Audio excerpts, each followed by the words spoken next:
It was a tough fight, like what I expected. One of the toughest fighters that can take a punch. Man, I had to be smart in there and dictate the pace and pick my shots.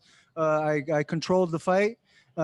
Basically, we managed to do what we set the plan out to do. Oh no, he's one of the toughest. Like I said, I could take a strong punch, and he took everything and he gave some. I already said it. You can't deny me anymore, man. You've put me when you don't put me against one of the best fighters. You put me against some of the toughest. Chia was one of the toughest that could take punches. Now I want the world champs. I want a world title. I want any of the top guys. Don't deny me anymore. No, I won't. I'll be watching, but I won't run in there.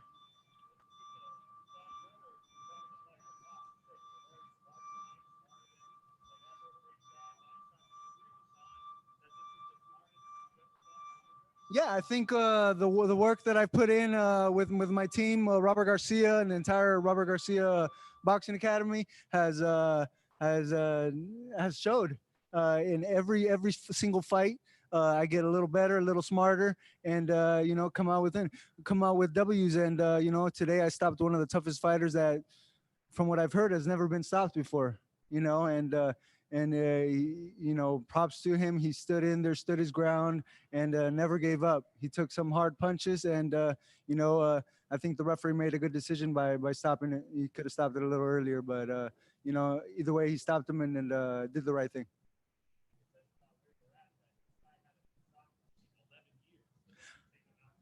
I mean, it goes to show a lot. He's one of the toughest fighters that fought some big champions, bigger champions at 154. And it goes to show a lot. Not only can I take some punches, but I can also give them and give some hard ones. And I feel like I've gotten stronger, smarter, faster. I've improved in every part of my game, thanks to Robert Garcia.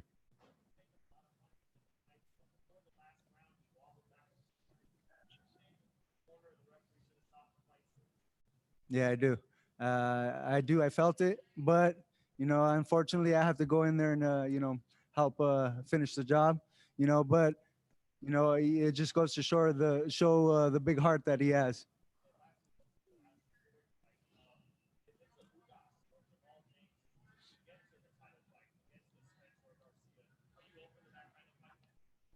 I'm open to them that fight, but I don't need to work to get anywhere. I deserve to be fighting the best now. I've proved it. I'm fighting some of the toughest when I'm not fighting world champions. I'm fighting some of the hard nosed fighters, and it goes to show. I want a world title fight.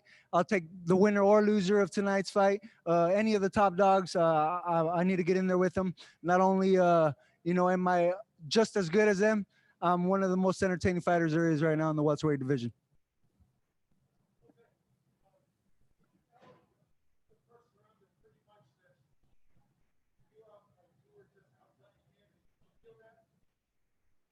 Well, from what I felt in camp, from what I felt, throughout these couple of years with Robert Garcia, I've improved, man. And I'm not a big mouth where I'm gonna go and scream and yell that I'm bigger, better than ever, but I show it. I come and show, and that's for one to decide. I feel great, and God willing, I'm showing it. I'm showing it in the ring against some of the toughest fighters. So now I need that world championship fight and to become a world champion.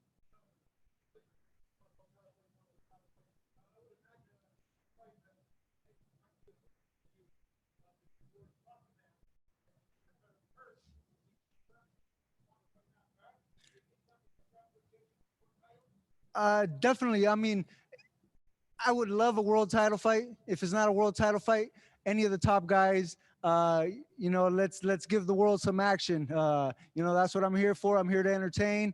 I'm one of the most entertaining welterweights there is, and I just want to put on a show. Everybody likes my fighting style. I don't try to put on a show. I just fight.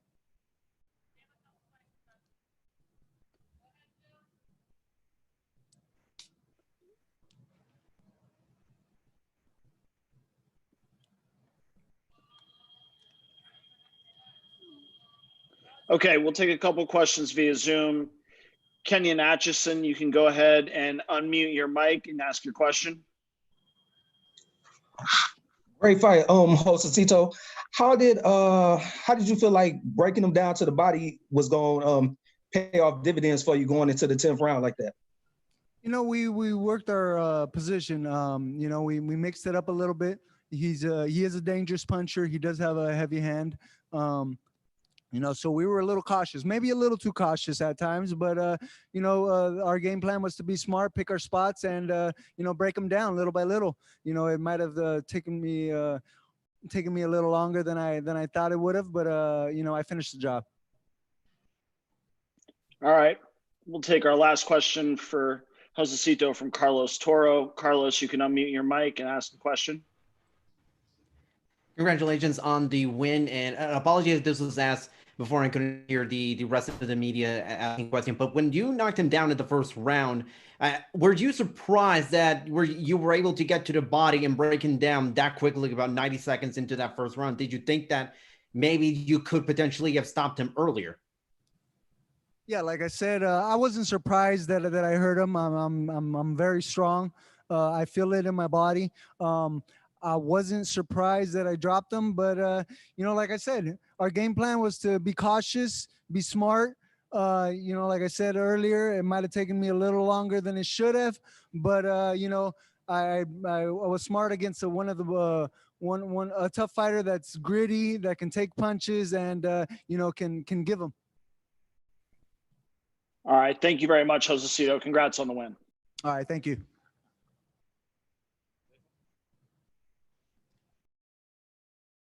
Like you said earlier this week, a sacrifice. All sacrifice. You wanted me to that mic? Use the mic right here. Okay. Can't hear that. Sebastian, congratulations, man. Thank you. This was a guy who went 6 rounds with Gilberto Ramirez when he was a champion, 14 pounds heavier than this division. You took him out in 2. Why was that, and what do you think that says about you tonight? Well, like I was telling you guys in the press conference, we were ready for everybody. We were ready for Cota if he would have came in safe, and we were ready for this guy too. Just like we covered all our bases, and a win like this doesn't surprise me because like I said, we were prepared. You seemed comfortable all week. You're fighting in front of 16,000 people, Cowboy Stadium. Why is that? I don't want to sound cocky, but I feel like I meant for this. You know, this is something I worked so hard for. We've been boxing since we were 8 years old, and me and my father's always shared this dream, and we're finally here. So, having an audience like this, it just feels like normal. It's normal. You're rated in the top 5 now to fight for the WBA title. That's held the normal version by Lara, the super version by Charlo. What do you think of those fights right now, Sebastian? I have to talk to my team about that, but I'm more than happy to do it when the time comes. I know Jermel was ringside. Any message to send to him since, you know, he's the champ of the division?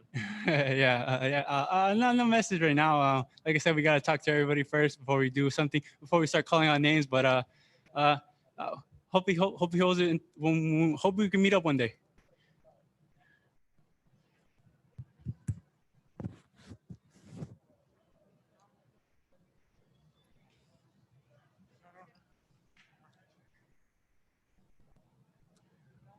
Hey, Sebastian. How you doing? Congratulations on a spectacular win.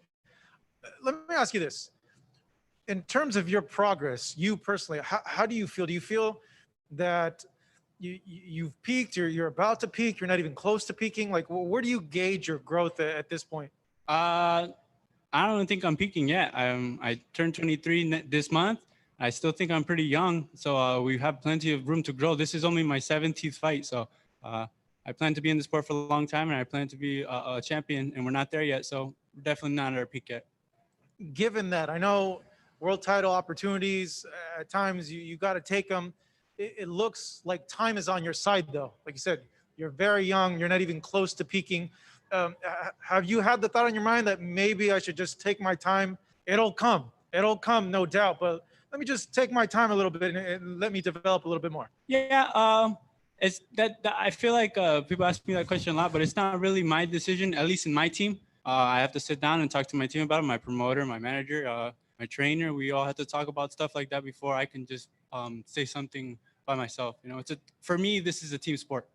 And relatively, you didn't have a lot of time in there tonight, a lot of ring time. I would imagine you want to get right back in the ring. Definitely. Just like last fight, I want to go right back into it. I want to start off next year strong and have a lot of fights too again, hopefully, and we'll see. Thank you. Yeah. Let's take a Zoom call now, please, and then over to you, Ali.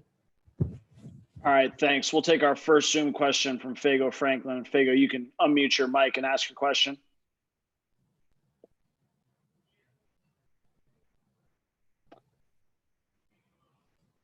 Fago, if you're muted, please unmute yourself. Can you hear me? All right, we'll move on to Keenan Atchison. Keenan, you can ask your question.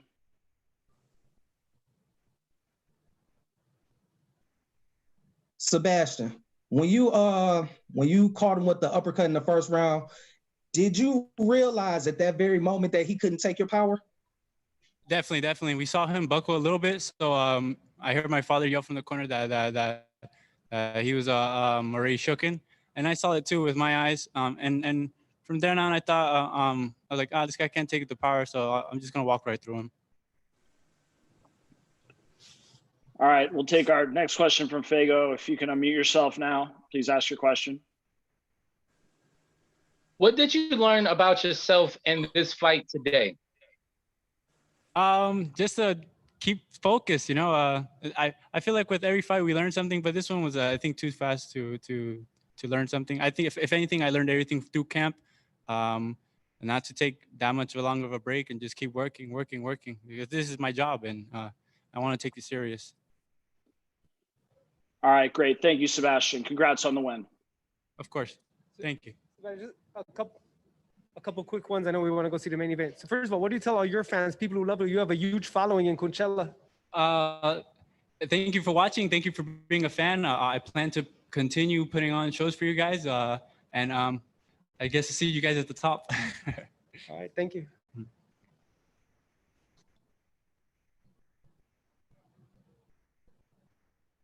It's good.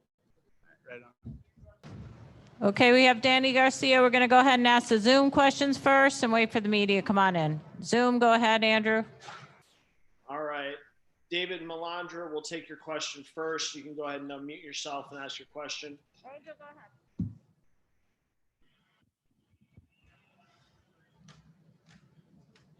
I'm good. David, if you're muted, please unmute yourself and ask your question. Hey, Danny, what went wrong tonight in the fight, and what do you say to your fans here in Philadelphia? First of all, he was just a better man tonight. I can't make no excuses. He had a good jab. I felt like I was doing a lot of good things, but I fought two champions. Fought two true champions. So, what can I say? I'm still proud of myself, no matter what. I know I fought my heart out. Is there anything you would have done differently tonight in this fight? You can ask Angel that question. He was on the outside looking in, so he could probably tell you more. Yeah, he could have did more. He could have got busier.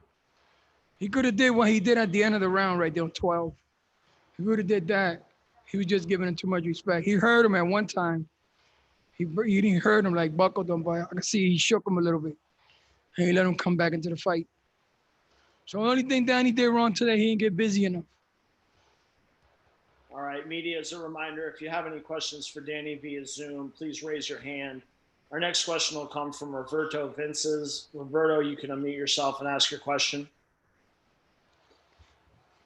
Yes, this question's for Angel. Ángel, en español, nomás tu reacción nomás a la pelea. Acabas de decir que Danny no hizo el plan como se había hablado. Nomás tu reacción y describe esta pelea de esta noche, por favor. Sí, no hizo el plan. El plan era estar más busy because en el pasado, that's what we went wrong at from the past. So we learned from the two losses that Danny had. Aprendimos de eso, era para estar más ocupado. Y no lo hizo, pues entonces, tú sabes, that's why he didn't get the decision. Porque un juez le dio 4 rounds nada más. So that was kind of bad. Gracias. All right, thank Okay, you, Roberto. gracias a ti. Take our next question via Zoom from Keenan Atchison. Keenan, you can unmute yourself and ask your question. Yeah, Danny, did Spence surprise you that he was able to block away that right hook and you weren't able to catch him as flush as you normally are able to catch most of your opponents? No, I knew what he was bringing to the table. You know, I think most of it was just me. I had to believe in it more. I had to throw it more. I felt like I threw it a lot. It just wasn't connecting. Maybe he was ready for it. But yeah, I can't make no excuses, man. It is what it is. He got the decision, and what can we do? We can only get better from now.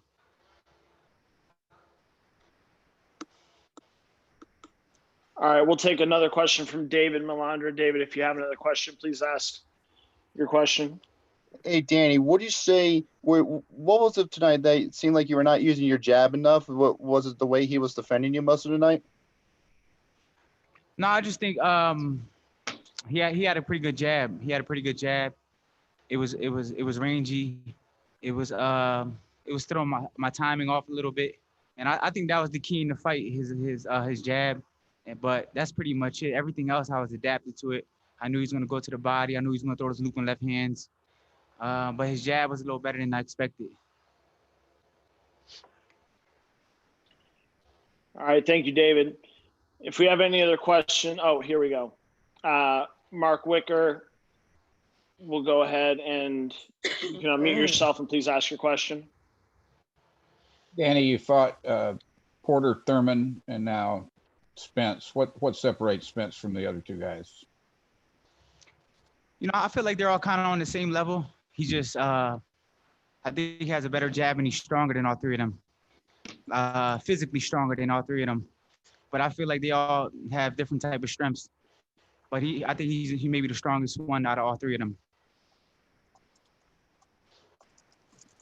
All right, thank you, Mark. We'll take our next question from Ben Baby. Ben, you can unmute yourself and ask your question.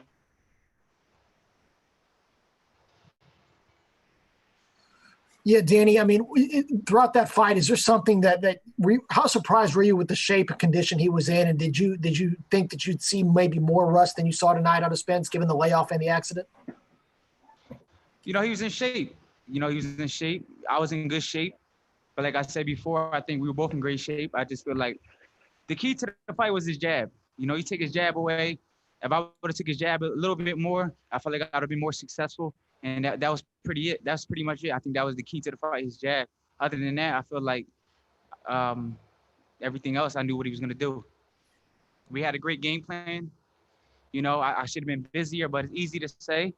And, you know, we were trying to land that right hand over the side. But, you know, I landed it a few times, but he took it well.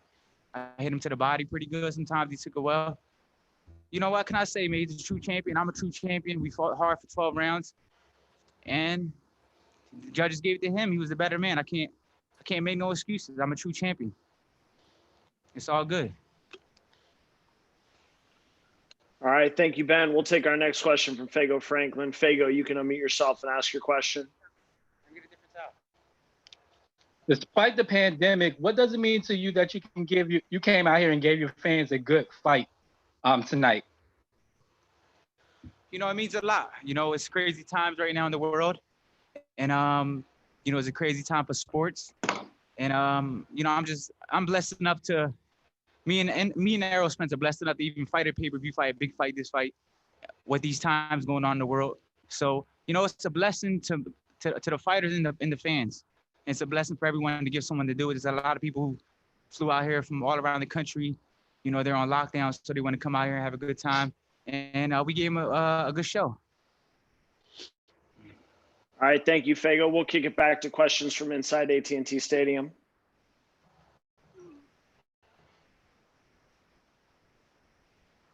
Questions for both Danny and Angel. First off with Angel, what'd you make overall of how the fight unfolded, and what do you think was the key for Errol to get the decision in terms of adjustments you guys couldn't make in there? Well, it was up to Danny. He had to let his hands go. You know, you can't force it. You can tell them what to do. That doesn't mean they're going to do it.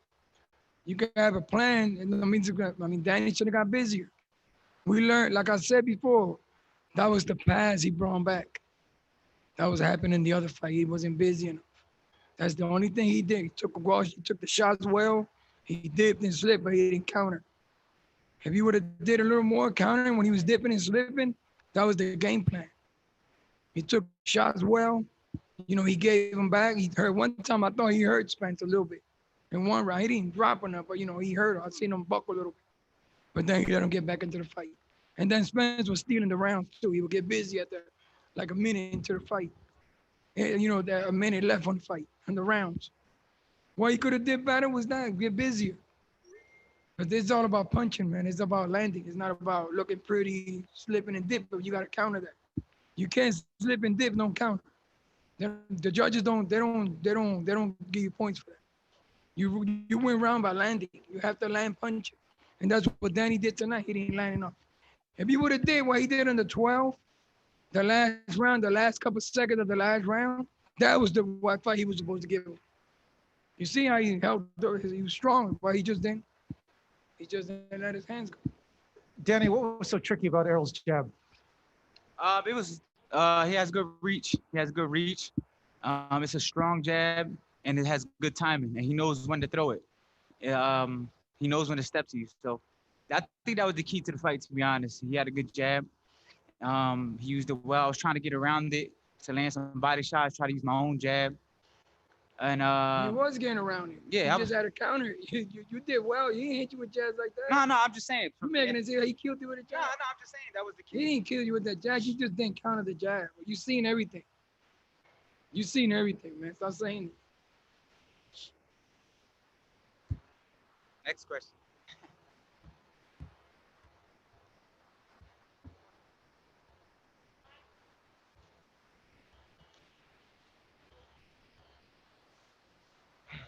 Oh, okay.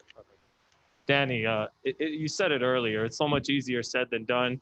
But why aren't you able to get the punch numbers up and let the left hook go tonight? Why is that? You know, I just can't get it off. You know, I tried. Like I said before, I tried. He did a good job of taking it away. And but I think the key to this fight was the right hand. The key was the right hand. We know that everyone's looking for the left hook, and the key was the right hand. We tried to land the right hand. I felt we landed some good right hands too, and some good body shots. So the body shots was pretty good. The right hands was pretty good. And like I said before, it was just, you know, that's when two champions fight. You know, one guy's going to be better that night. Tonight, he just outpointed me. Can't make no excuses. I hold my head high no matter what. I'm proud of myself. I came a long way, and I will be back. So it's nothing really to cry about. It's nothing to be sad about. You know, I fought a champion. I beat champions. Champions beat me, and that's the name of the sport. So I'm not gonna cry about it, and I'll just be back stronger. That's it. What can I do? You know, I'm still proud. You know, I came a long way. So it is what it is. You guys should be proud. It was one of the best fights I've seen in years, Danny. You have a great chin, first of all, maybe the best in boxing. How close did you get to landing that hook? Because some of them were like half an inch away. Yeah, I mean, I felt like if I would have set it up better, like with a right hand to the body, or even a straight right hand left hook, I felt like the hook would have landed, or maybe a body shot left hook. But like I said before, we didn't really focus on, we knew the hook was gonna be there. We were more focused on that right hand because we know everyone's so used to it. And I landed it a few times, but he took it well. And I landed to the body a few times. He took it well. So, you know, it is what it is. This question's for both Angel and Danny. Angel first.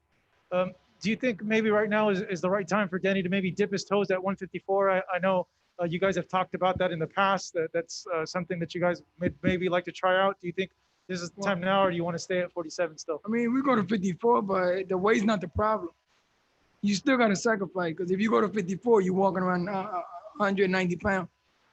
So it's just, then they're going to have to sacrifice. You're always going to have to sacrifice weight. The business comes with the business. It's part of their job to sacrifice. 54 would have made it. He didn't do nothing wrong today. He just wasn't busy enough. You know, like he lost, yes, but it was because he chose to do that. It's not because Spence really whooped his ass and all that. I ain't seen no whooping that. I mean, a little bump in the little bumpy in there, that comes with the package. You're always gonna get bruised, and he light skinned. You're gonna see it more than anybody else. But he's not like where Spence whooped his ass, and I mean, he never hit the camper. He took the shots well, like I said. I mean, he just got to get busy. You only win fights by landing. You don't win fights by nothing else. And that was the only problem he had tonight. He just didn't let his hands go, but not like he was supposed to. Because a lot of times when you're in the pocket, you dipping and slipping. I mean, you seeing everything. So you make him pay. He was slip under like that right there to the liver. When you dip back to the right hand on this side, you know, that's what counts. That's what he did wrong. That's the only thing. It wasn't the way he didn't look weak in there. And if he would have threw it, like I said, the last 30 seconds of the 12th round, that's Danny Garcia right there. That was a little too late to try afterwards. But I'm not mad. I'm just disappointed at him. But I'm not mad. Now, I was pissed when we lost to fucking Keith Thurman. I was ramming. But not that I'm saying I'm going to accept the L, because I'm never going to accept the L. But what you do, you move on. That's it. You know, we came to his hometown, you know, and we fought a champion in his hometown. So even if it was close, I probably still wouldn't have got it anyway. So I probably had to knock him out. But it is what it is. No excuses. Like I said before, I'm always going to be proud of myself because I know I can always come back stronger. All right. Thank you, guys.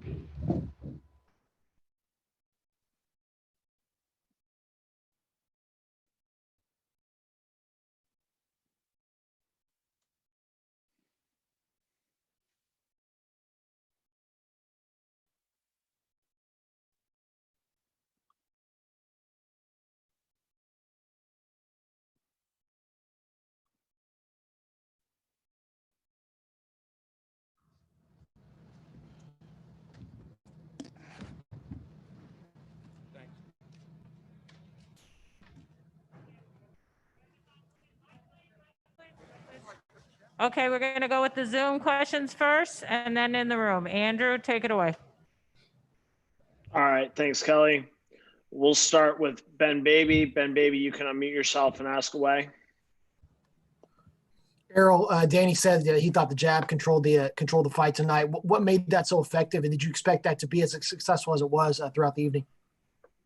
It was just, just common sense, basically. I mean, I was the taller person. He had the shorter arms, and I always had a great jab. So that's what we was working on. We were working on using the jab, setting everything up with the jab, and basically just outpointing him. I think I did well using my jab. Is there everyone was wondering how you were going to be really proud of me? I think Lennox Lewis would be really proud of me using my jab like the way I did. Right. I think a lot of folks are wondering how you were going to take a punch after the accident. Is there one tonight that maybe you were proud of how well you were able to respond? No, because I had a 10, 12 week training camp where I was sparring. So I was taking the punches in sparring, so I wasn't surprised. I was taking the punch in the fight because it was something that I've been taking, so I wasn't surprised at all, and I always had a great chin. All right, we'll take our next question from Jeremy Harridges. Jeremy, you can unmute yourself and ask your question. Hi, Errol. Congratulations on your victory. How would you appraise your performance? How would you rate yourself? I give myself a B. I think I had a little bit of ring rust in there, but I think I was just in such great shape and had a great training camp and took everything serious where, I can overwhelm. I can just not be discouraged by, me having ring rust and things like that. So, I feel like just working my jab and using my angles and boxing, was the best move. And that's what I basically did. As far as your performance in this fight and as far as what you see moving forward for the future, obviously everyone's talking about Terrence Crawford. Is that a legitimate chance of happening, or do you guys feel like you're miles and miles apart? I'm not thinking about that. I'm thinking about, seeing my kids tomorrow and chilling on my ranch and finally ride my horses after 10, 12 weeks and, just chilling out and eating some good food. So we'll see what holds in the future. But right now, just to enjoy myself. I had a long year and a half, to come back and, work hard, train hard, and just was 120% focused. And I'm going to wind down for like a week or two till I get back on the ball. All right. As a reminder to media on the Zoom, please raise your hand if you'd like to ask a question. We'll take our next question from Keenan Atchison. Keenan, you can unmute yourself and ask your question.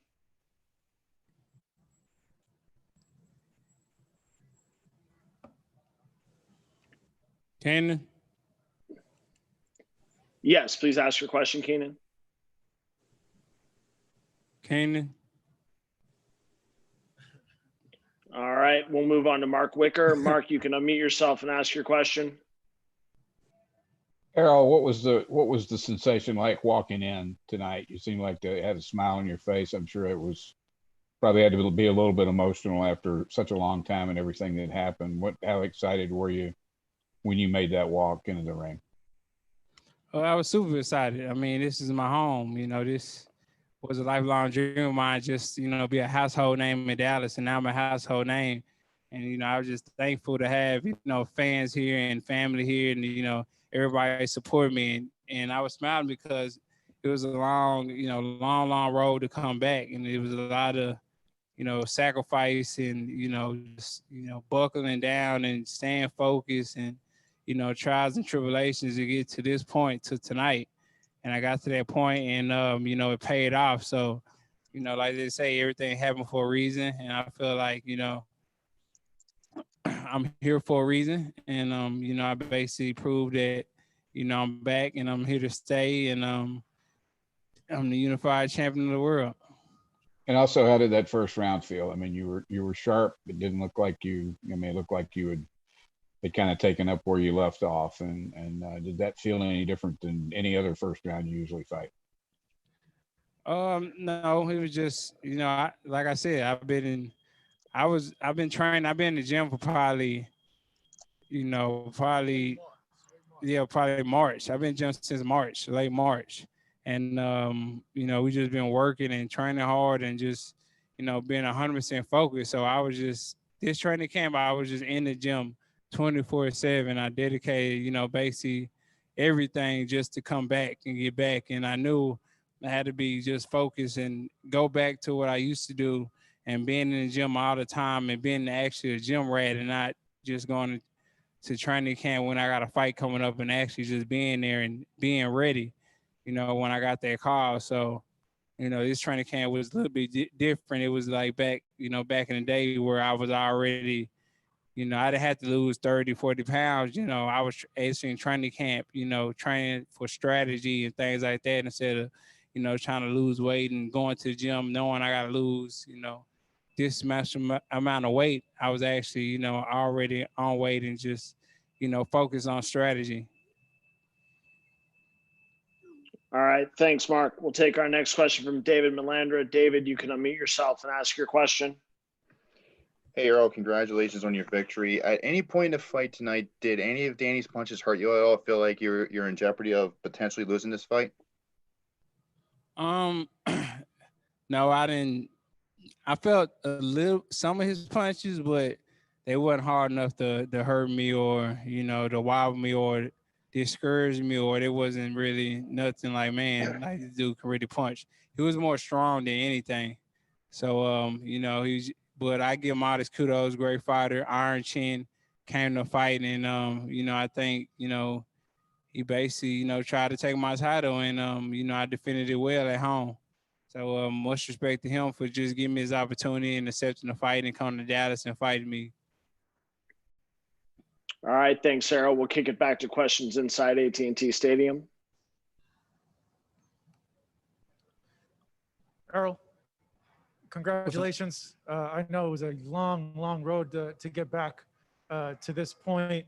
What was going on through your mind when you were walking through the little area to go to the ring? Basically, it was just like what my shirt says. It says I'm back. It was just more of a grateful moment for myself. Like, man, all this hard work, from this year and a half, led me to this point. So, basically it was just, man, like, you worked hard to get to this point, you deserve to be here. Now it's time to put on a show. Let's go. So I wasn't nervous at all after being a year and a half off. I wasn't nervous at all coming and walking here. It was more of, man, like, this is my home. This is where I belong. Let's go.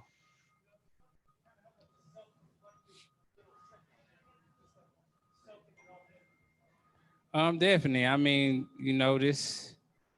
I feel like, that's why they say a lot of boxers stay too long, because this is like a drug does. This is like a high does. So, when people are cheering for you and, the crowd, basically praising you, that's like a high. And that's why a lot of boxers, come back. Like Sugar Ray Leonard, he came back, he didn't need the money. He came back to fight because he was chasing something. He was chasing that high that, basically, people still cheering his name and being a champion and saying, like even the Hector Camacho documentary was like, man, it's nothing like when people say and new, so, I just, getting that again and just, hearing people and still and, they putting the belts around me and things like that, that meant a lot. And it's just, I'm glad my hard work and basically my dedication, my path to get back, ended with, me defending my titles and, putting the belts around my waist again and doing it in my hometown in front of all my fans. Errol, did you feel that you hurt him at some point in the fight, particularly to the body? Yeah, I think I hurt him a little bit, but Danny Garcia is very tough, very gritty, iron chin, iron body, and he's not gonna, basically, cower down to anybody. So I think I hurt him a little bit, but he's gonna fight regardless. It was to the body you felt you hurt him more? Or? Yeah, I think I hurt him a couple times to the body, and I hit him in the chin and hurt him a little bit too. But he just, he's a real fighter, man. So he's not gonna go down easy. Did you feel toward the end of the fight he was just trying to make it the 12 rounds and he wasn't going to open up against you? I think he got discouraged a little bit. I think he got discouraged a little bit in the fight, and he kind of, stopped his assault because he wasn't really landing that many punches. I was blocking him, picking him off, slipping him. So I think he was getting kind of frustrated. Errol, great performance. I know you already talked about getting back to the ranch, very understandable. But what did you think of Terrence showing up ringside? Do you think that helps build some buzz to make it a big fight? No. I mean, he gotta live up to his words. If he say he's not worried about me, then I don't know why he doing what he was doing here. I probably wouldn't go to none of his fights. So I'm not worried about Terrence Crawford. Like I said, I'm going to enjoy my time with my kids and chill out and just reflect on this year and a half that, I came back and, we're going to move on in summertime and see who I fight. So we'll see. I got to talk to my manager, Al Heyman, and we'll go from there. Derek, you're the only coach in boxing that has 2 unified champions. You trainer of the year this year? It's almost over. Hey, man, they'll find somebody to jump in front of me. They'll try to, but they really can't do it this time, I don't think, because of the circumstances. But, you never know. They'll find somebody. And Earl, this proves tonight that you're very popular. Over 16,000 fans in a pandemic. They put, I don't know if you noticed during the fight, they put Crawford on a big screen. He got booed. Well, that's what they were booing. I didn't know what they were booing. Yeah, that's what they were booing. So what does it say? Do you have this big fan base here? You and Canelo, 120,000? Like I said, I'm not worried about anybody right now. I'm gonna enjoy my time with my family, chill out, and maybe buy a couple horses and goats and cows and chickens and things like that. But right now I'm just gonna chill out, man. Enjoy this a little bit of a layoff. It was a hard year and a half for me, coming back, and I need to rest a little bit and not really think about boxing for like a week and then jump back on the ball. But I'm not gonna get out of shape, not gonna get too fat. I'm gonna keep working and stay in the gym. Derek, question over here. Could you go into a little bit about the plan tonight for Danny? and how crucial the jab was ended up being? Well, you know, I always say the jab is the easiest punch to throw, fastest punch you can throw, and the hardest punch to block. And you can see it tonight that it gave him a lot of issues. And he used the jab for the distance. He used the jab just to constantly keep him occupied. And he set him up with a lot of times with the jab. So he used it for several reasons. And then it was beautiful, man. It worked.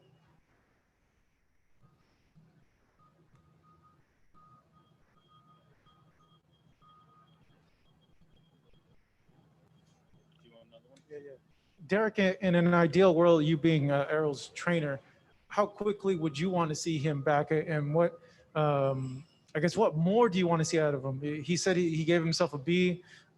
Would you give him that rating too, or do you think he performed pretty well here tonight? Nah, man, I give him an A+ just because he was able to be consistent. You know, and I think that it's very difficult because that's what Danny Garcia's strength is in the complacency of the fighters.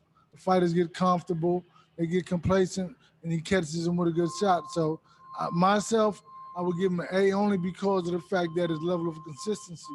I didn't like when he was kind of dropping his hands a little bit, and I kind of told him, but at the same time, I mean, that's when he's at his strength because people get comfortable. And, you know, I think that I don't necessarily, you know, that's not my thing to say whenever I want him back in the ring. I just want him back in the gym in a couple of weeks, 2 to 3 weeks. But other than that, I mean, that's not my deal, man. I mean, I think that he needs to rest. He needs to get the everything's in. He's gonna be sore as heck tomorrow, man. Muscles and sore. He's gonna need to listen. The masseuse says she wanted to see him too, but he's gonna need a massage or hot whatever. But I think that, you know, maybe in the next 2 weeks, 3 weeks, he'll be back in the gym and just keep it rolling, man. Hey, Errol, I think it was toward the end of the 11th round. You looked down at the canvas. I couldn't really see what happened. Did you lose your mouthpiece? Is that what you were looking down at or what? Oh, yeah, I lost my mouthpiece. And we have one more question on Zoom from Calvin Watkins with the Dallas Morning News. Calvin, go ahead.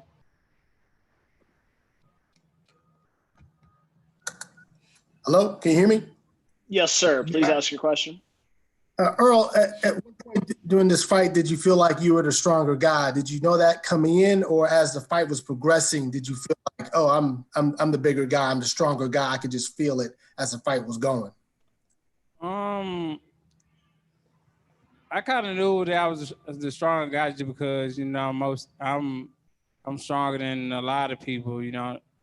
You know, even though, you know, people say I might be skinny or whatever, I'm just naturally strong. People I spar, you know, light heavyweights, and things like that, and push them around. So, you know, I just felt like I was a strong guy. And especially him, you know, fighting at 140 before and things like that. And I was already bigger than him. I felt like I was bigger than him. I'm taller than him. My arms are longer than his. So, you know, I just felt like, you know, he couldn't do nothing with me if we was fighting on inside and outside. So I just felt that, you know, I held all the advantages. And, you know, before this fight, just watch him fight throughout the years and, you know, watching my fight, I just felt I had a better arsenal than him.